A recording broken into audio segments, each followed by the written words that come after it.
మళ్ళీ మొదలైన రైతు జీవన చక్రం.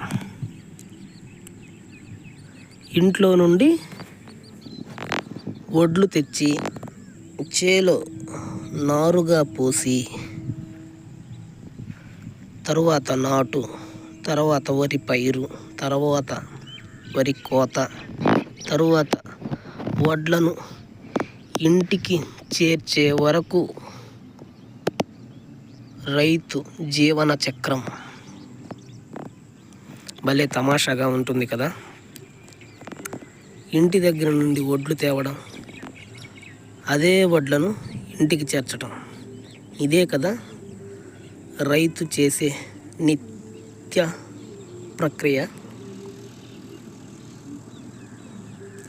రైతుకి సలాం.